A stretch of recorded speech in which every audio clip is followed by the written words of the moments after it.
I'd like to teach you 3 different practices for strengthening your pelvic floor. The pelvic floor is a diamond set of muscles that connects your pubic bone at the front, your tailbone at the back, and your sit bones on either side. Within this group of muscles are 3 orifices.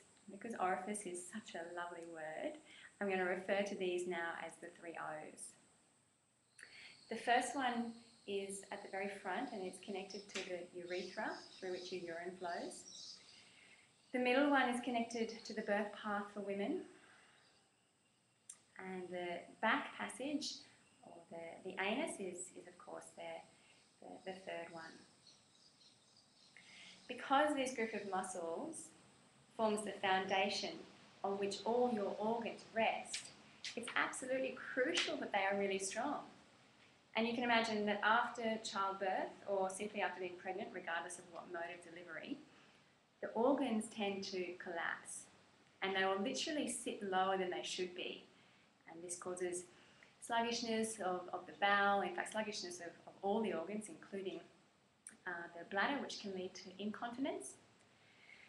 So by using your pelvic floor, you're not only having an effect on these directly surrounding tissues, but in fact on the placement of all the organs as they rest right through your torso. So in fact even your lungs and even your heart can be influenced and strengthened by using the pelvic floor.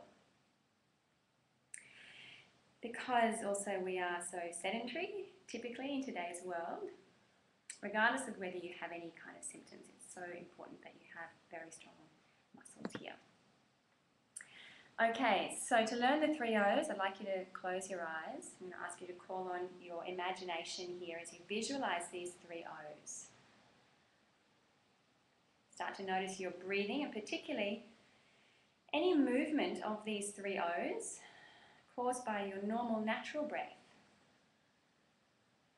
The pelvic floor forms a kind of second diaphragm, and in yoga we use it to deepen the exhale.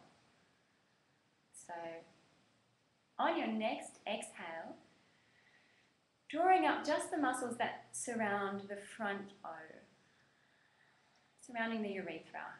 Feel these muscles draw up behind the pubic bone. Holding there, and then as you breathe in, gently soften these muscles so that on your next exhale you can draw up through the middle muscles surrounding the birth path.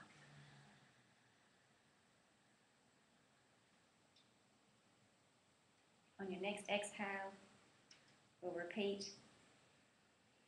This time drawing up the back muscles surrounding the back passage, and you'll feel this drawing up in front of the tailbone. If it's very deep, you may even feel it drawing up in front of your sacrum. So that's deep inside the pelvis. We'll do this once again, using the breath. Firstly, the front sphincter. It's important to be able to isolate these muscles. This is particularly important if you've experienced any incontinence. And that may be even simple leakage of urine as you sneeze or cough. You want to feel this is firm, strong, just at the front muscles. On your next exhale, drawing up the middle muscles. You want to feel them quite literally lifting up inside the base of your pelvis as deeply as you can. It should be tangible and obvious.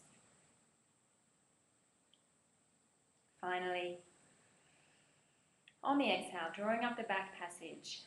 Particularly important if you've suffered from hemorrhoids or if the bowel is already sluggish. It will have a reflex effect, in fact, on the muscles right through the bowel itself. Good. Okay, continue with that practice on your own. Invaluable tool. The next one we refer to is the elevator. Again, on the exhale here, draw the muscles just subtly up inside, just so you feel they're firm, they're toned, they're supported. Holding here as you let the breath flow in. On the next exhale, we're drawing the pelvic floor now up to level 2. It should be sustainable, not too strong yet, but clearly and directly on. Holding here while the breath moves in. Now coming up to level 3. Feeling this support now deep inside the pelvis, perhaps even the use of the abdomen. Finally now up to level 4, drawing these muscles up as high as they will go. Feel the action deeply inside. If there's any more strength, you can take it up a little higher, holding here. Now as you breathe in, coming back easily now to level 3, still clearly on. Exhale, check that you're sustaining here at level 3. On the inhale, we'll come back to level 2. Again, check that they're definitely on. No slackness, no laxness. On the inhale, we come to level 1.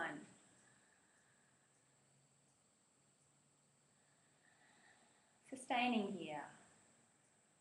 Working on the stamina of these muscles. On the inhale, we come back to ground floor.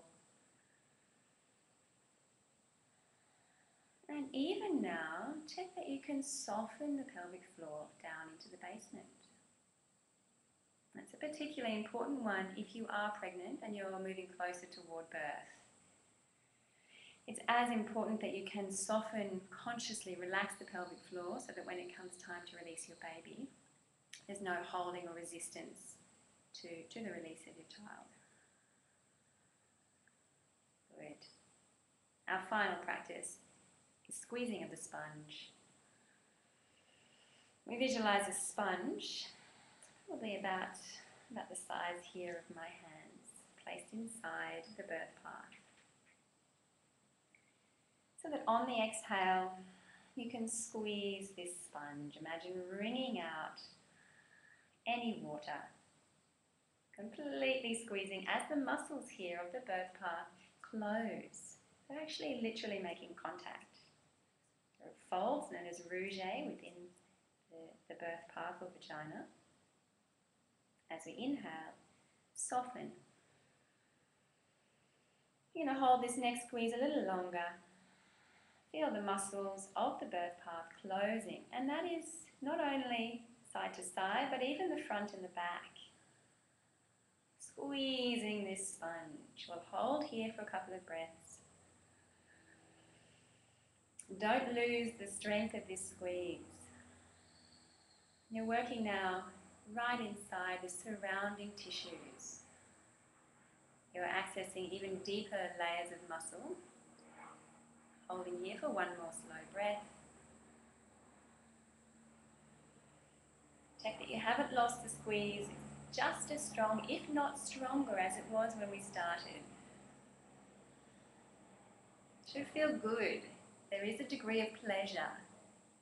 Enjoy this strengthening of your inner body. Now, very gradually, let your pelvic floor settle to a position that feels comfortable, feels toned, natural. Know that this practice will have supplied your reproductive organs with a huge amount of blood. Has a particular role in fertility and of course during pregnancy when there is the added load on your baby. I hope you've enjoyed today's practice. Thank you so much for joining me, and I look forward to seeing you next time. See you later.